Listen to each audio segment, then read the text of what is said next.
भगवान अनंत की महिमा। इस अध्याय में सुखदेव गोस्वामी भगवान शिव के उस अनंत का वर्णन किया है जिनका शरीर पूर्णतया आध्यात्मिक है। भगवान अनंत पाताल लोक के मूल में निवास करते हैं।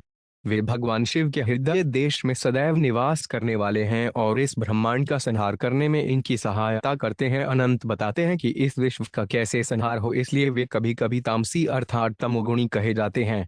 वे भौतिक चेतना के अधिष्ठाता देव हैं और चूंकि वे समस्त जीवों को आकृष्ट कर लेते हैं, इसलिए कभी कभी वे संकर्षण भी कहलाते हैं। यह संपूर्ण भौतिक जगत भगवान संकर्षण के फरणों पर टिका है। वे अपने सिर के अग्रभाग से भगवान शिव को इस भौतिक जगत के संहार हेतु शक्ति प्रदान करते हैं। क्योंकि संकर्षण पूर्ण पुरुषोत्तम भगवान के स्वांश हैं, इसलिए अनेक भक्तजन उनकी स्तुति करते हैं और पातालोक के समस्त सुर, असुर, गंधर्व, विद्याधर तथा ऋषि मुनि उनको सादर नमस्कार करते हैं। भगवान उनसे मृदु वाणी बोलते हैं। उनका शरीर पूर्णतया चिन्मय एवं अत्यंत मनोहर है। जो कोई किसी प्रामाणिक गुरुवार से उनके संबंध में सुनता है, वे समस्त भव बंधनों से छूट जाता है। संपूर्ण भौतिक शक्ति माया अनंत देव की योजना के अनुसार क्रियाशील है। अतः उन्हें इस भौतिक सृष्टि का मूल कारण मानना चाहिए। उनके बल का कोई अंत नहीं है, न ही असंख्य मुखों से उनका कोई पूर्ण वर्णन नहीं कर सकता है, इसलिए वे अनंत कहे जाते हैं।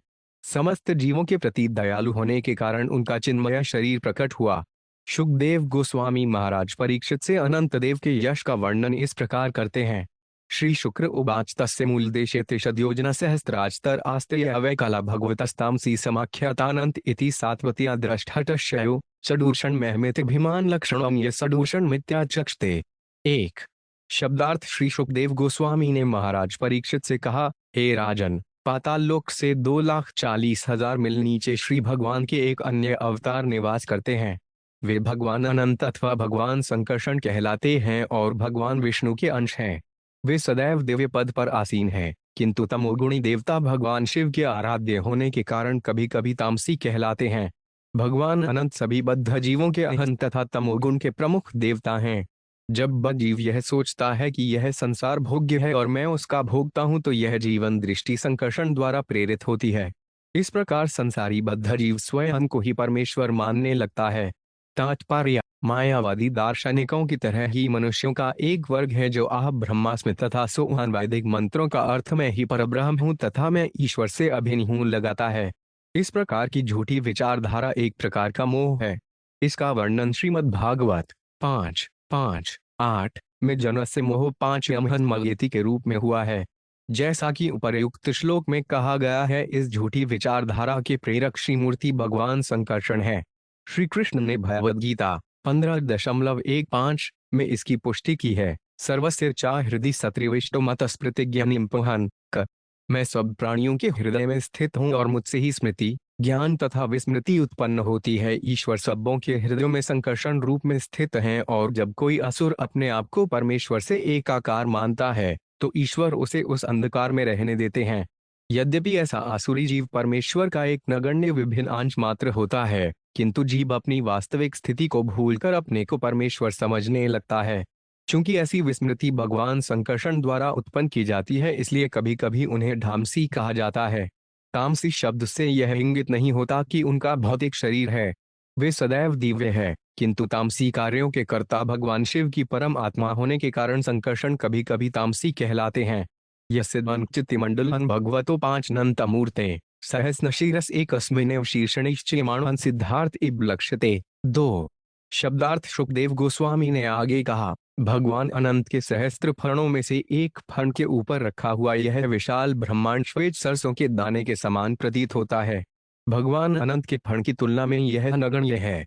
यस्य भवाइधंकालेनोपसज्यहीर्षतो 5 वर्ष विभ्रमदचितघ्नरुवोचलनित्ररेण सादर्शनो नाम रुद्रेकादशव्यूहस्त्यक्षस्त्रशिखवान् शूलमुत्तम भयेनोत्तिष्ठतु। 3 शब्दार्थ प्रलयकाल उपस्थित होने पर जब भगवान अनंत देव संपूर्ण सृष्टि का संहार करना चाहते हैं, तो वे कुछ क्रुद्ध हो जाते हैं। तब उनकी दोनों भूकुटियों के बीच से त्रिशूल धारण किए हुए त्रिनेत्र रुद्र प्रकट होते हैं। यह रुद्र, जो संकर्षण कहलाते हैं, 11 रुद्रों अर्थात भगवान शिव के अवतारों का व्यूह होता है। वे संपूर्ण सृष्टि के संहार हेतु प्रकट होते हैं। तात्पर्य, प्रत्येक सृष्टि में जीवात्माओं को अवसर प्रदान किया जाता है कि वे बंध जीवात्माओं के रूप में अपने कार्यकलाप समाप्त कर लें। जब वे इस अवसर का दुरुपयोग करती हैं और भगवान के धाम को वह आपस नहीं जाती, तो भगवान संकर्षण क्रोधित होते हैं। क्रोध के कारण भगवान संकर्षण की भूकुटियों से भगवान शिव के अंश रूप 11 रुद्र प्रकट होते हैं और वे सब मिलकर संपूर्ण सृष्टि का संहार कर देते हैं। यस्थवाई प्रिकमल ग्लारुण विशद मणिषंडा मंडलेश्वहिप्त सहसात्वतर्षभेरकांत भक्ति योग्यनावनमंत स्वज्ञानी परिस्फुरत कुंडल प्रभा मंडित गंडस्थलायतिम नोहराणी प्रमुदित मनस खलु विलोक्यंती। 4 शब्दार्थ भगवान संकर्षण के चरण अकमलों के गुलाबी तथा पारदर्शी नाखून मानो दर्पण जैसे चमकाए गए बहुमूल्य मणि हैं। जब शुद्ध भक्त तथा नागों के अधिपति अत्यंत भक्तिभाव से उन्हें नमस्कार करते हैं, तो उनके चरणों में अपने सुंदर मुखों की छाया देखकर अत्यंत प्रमुदित हो उठते हैं। उनके गालों पर कान की देदीप्यमान बालियां दमकती हैं और उनकी मुख कांति अत्यंत मोहक होती है। यह ही नागराज कुमारे आशीषा शासाना शार्वड्रवब्लय विलपित विशद विपुल धवल सुभगरुचिर भुजरजतस्तंभेश्वर गुरुचना कुदर्नडूम पड्डानुले पेनावलिम्पमानास्तद्भिमशनोन्मदित दयम करध्वजा विश्रुचिर ललितस्मितास्तदनुरागमद मदित मद विधून तारुण कृणावलोकयन नवदनारविंदन सबरीभम किल विलोक्यंती। 75 पदार्थ भगवान अनंत की आकर्षक दीर्घ भुजाएं कंगनों से आकर्षक ढंग से अलंकृत हैं और पूर्णतया आध्यात्मिक हैं। श्वेत होने के कारण वे चांदी के खम्भों सी प्रतीत होती हैं। जब भगवान के शुभाशीर्वाद की इच्छुक नागराजों की कुमारियां उनकी बाहों में अघुरु चंदन तथा कुमकुम का लेप लगाती हैं, तो उनके स्पर्श से उनके भीतर कामेच्छा जागृत हो उठती है। उनके मनोभावों को समझकर भगवान जब इन राजकुमारियों को कृपापूर्ण मुस्कान से देखते हैं, तो वे यह सोचकर लजा जाती हैं कि वे उनके मनोभावों को जानते हैं। तब वे मनोहर मुस्कान सहित भगवान के मुख कमल को देखती हैं, जो उनके भक्तों के प्यार से प्रमुदित तथा मदविह्वल घूमती हुई लाल लाल आंखों से सुशोभित रहता है। तात्पर्य: जब स्त्री तथा पुरुष से एक दूसरे के शरीर का स्पर्श करते हैं, तो सहज ही उनके मन में काम भावना जागृत होती है। इस श्लोक से ऐसा सूचित होता है कि अलौकिक देहों में भी ऐसी ही अनुभूति होती है। भगवान अनंत तथा उन्हें सुख देने वाली नारियों दोनों ही के शरीर अलौकिक थे। इस प्रकार सभी अनुभूतियां मूलतः अलौकिक देह में विद्यमान रहती है। वेदांत सूत्र से इसकी पुष्टि होती है। जन्माहर्म से यतः श्री विश्वनाथ चक्रवर्ती ठाकुर की इस संबंध में टीका है कि आदि शब्द का अर्थ है आदि सर्स, जिसका उद्भव परमेश्वर से होता है। किंतु आध्यात्मिक काम तथा प्राकृत काम में वैसा ही अंतर है जैसा कि सोने तथा लोहे में।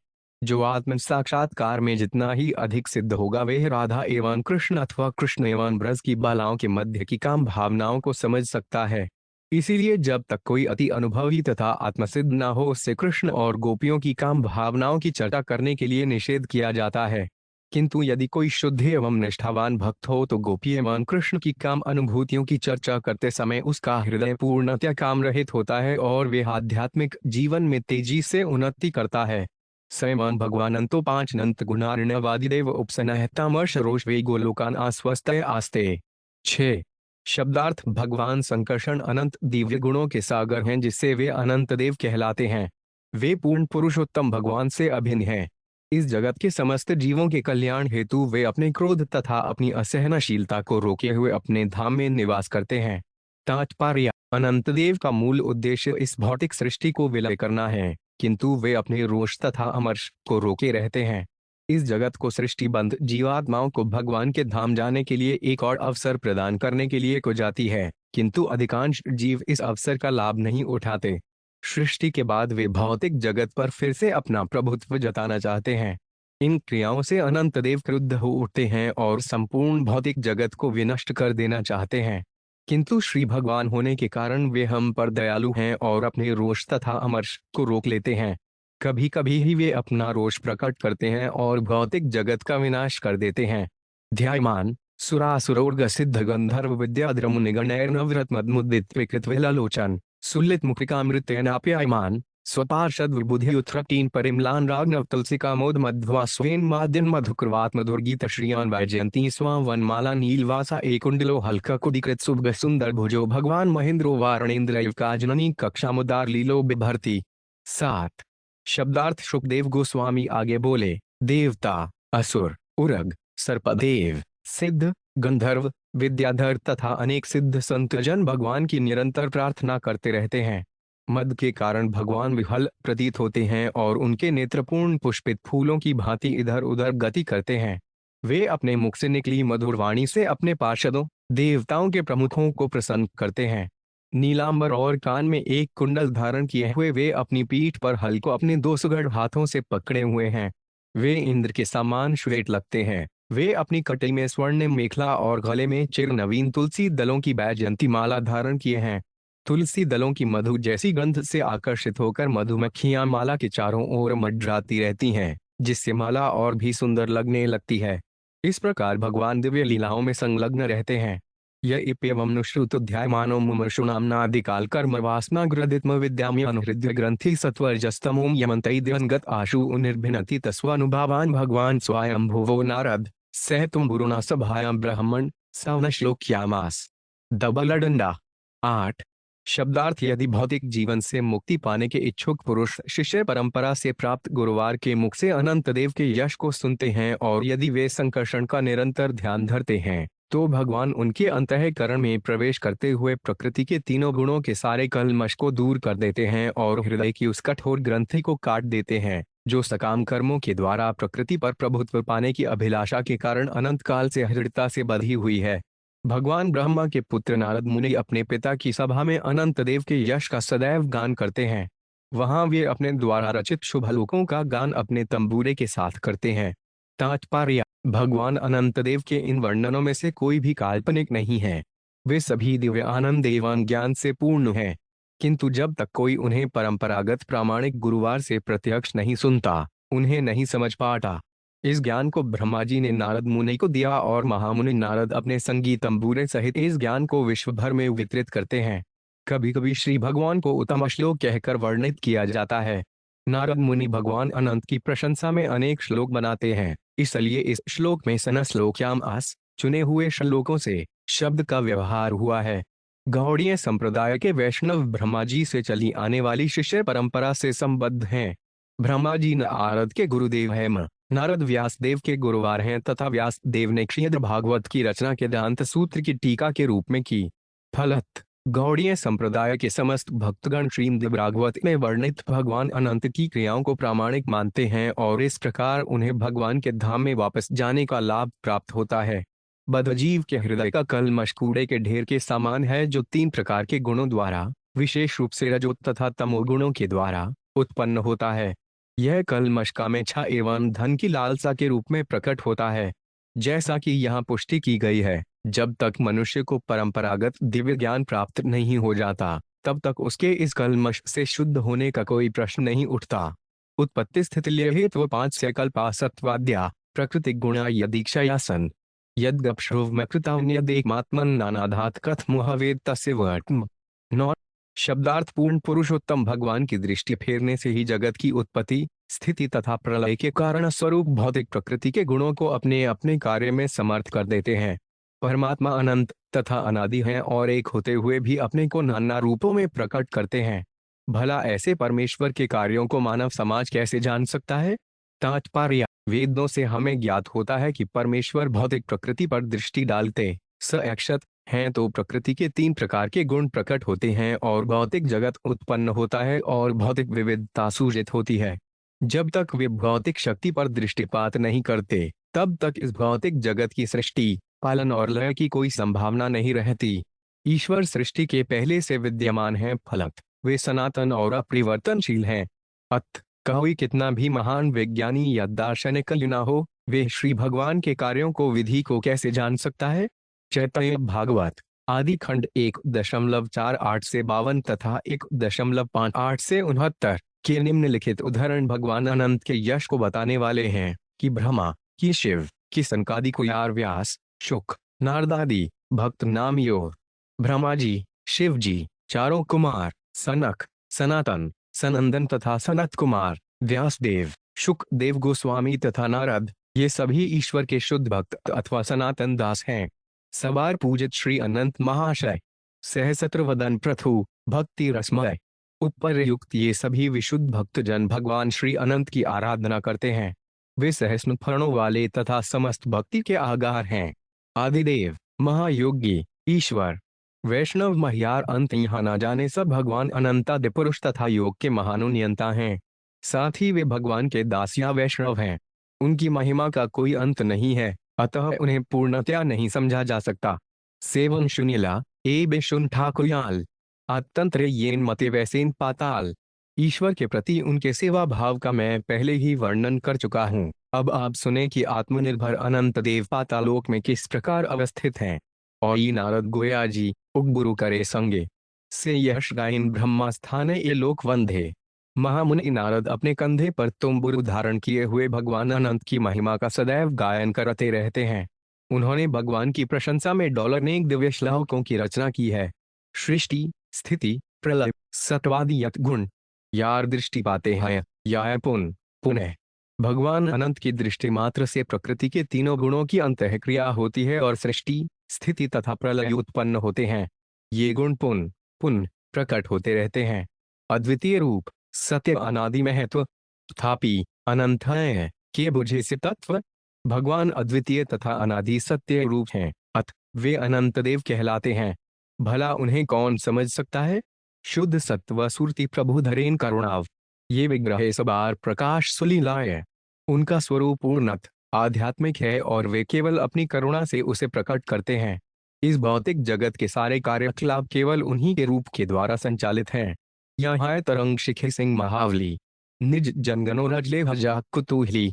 वे अत्यंत शक्तिशाली हैं और अपने पार्षदों तथा भक्तों को प्रसन्न करने के लिए सदा तत्पर रहते हैं। ये अनंत नामेर अवण संकत्ति ने ये ते मते के ने नाहि बोले ये ते जने अशनाश जन्मेर बंद छिंडे से इक्षणे अवय वैष्णव न छाड़े कब बाने। यदि हम भगवान अनंत देव की महिमा का सामूहिक कीर्तन करने के प्रयास में लग जाए तो जन्म जन्मांतरों से एकत्र हमारे मन के कलमश तुरंत धुल जाए। अत वैष्णव जन अनंत देव की महिमा गान का अवसर हाथ से नहीं जाने देते। जेश ब इस संसारेर गति नाहिनार अनंतेर नामे सर्वजीवेर उधार।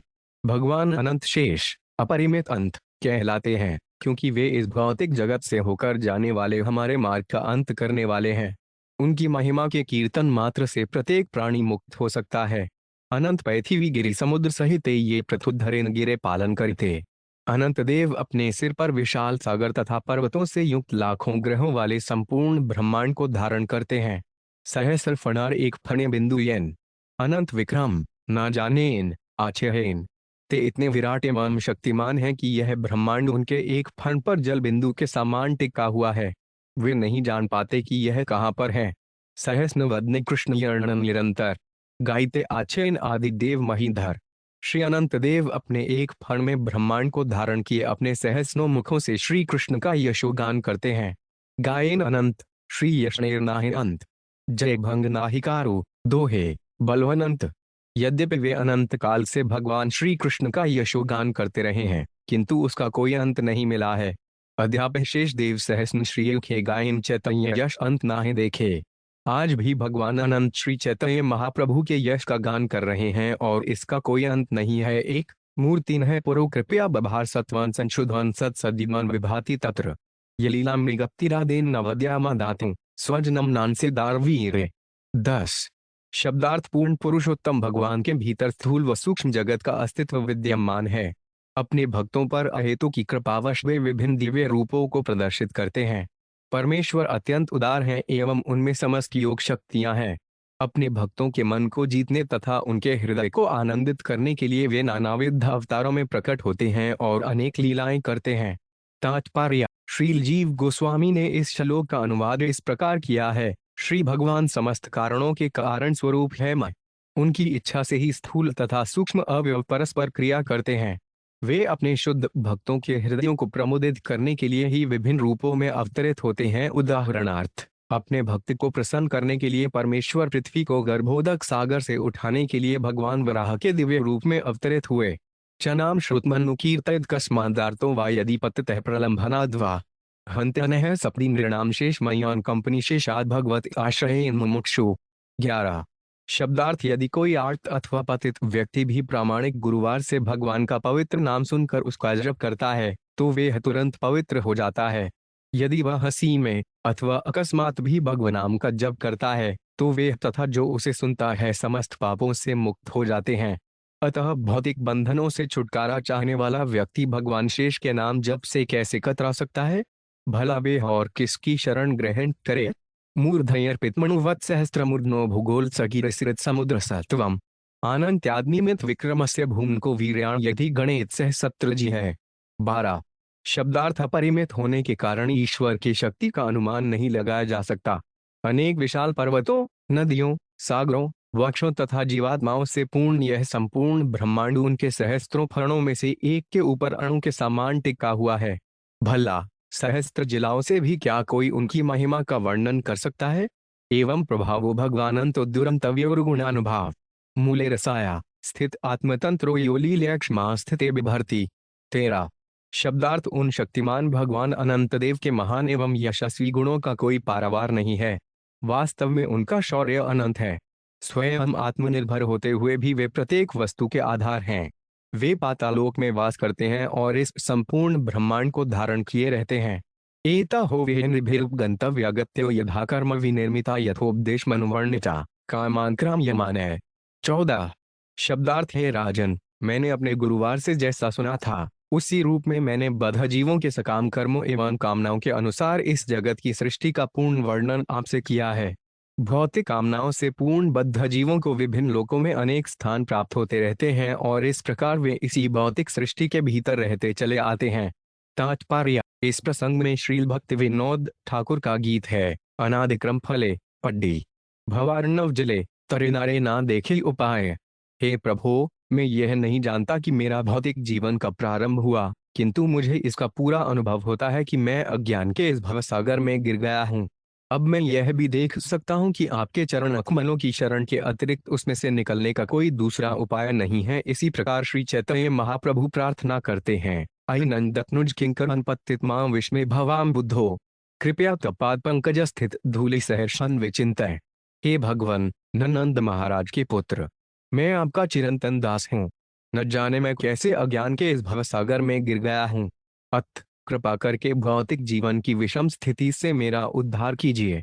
एतावतीर्गिराजयन् सह प्रवृत्ति लक्षण से धर्म से विपाकर्तयोचावचा वितत्सा यथा प्रेमं व्याचखे कि मय्यत कथयाम इति। डबलडंडा 95 शब्दार्थ है राजनु, इस प्रकार मैंने आपको बताया है कि प्राय मनुष्य किस प्रकार अपनी अपनी इच्छाओं के अनुसार कार्य करते हैं और उसी के अनुसार उच्च और निम्न लोकों में भिन्न भिन्न शरीर धारण करते हैं। आपने ये बातें मुझसे पूछी थी और मैंने जो अधिकारियों से सुना है उसे आपसे बता दिया। अब आगे क्या सुनाऊं? इस प्रकार श्रीमद् भागवत के पंच स्कंद के अंतर्गत भगवान अनंत की महिमा नामक 25वें अध्याय के भक्तिवेदांत तात्पर्य पूर्ण हुए।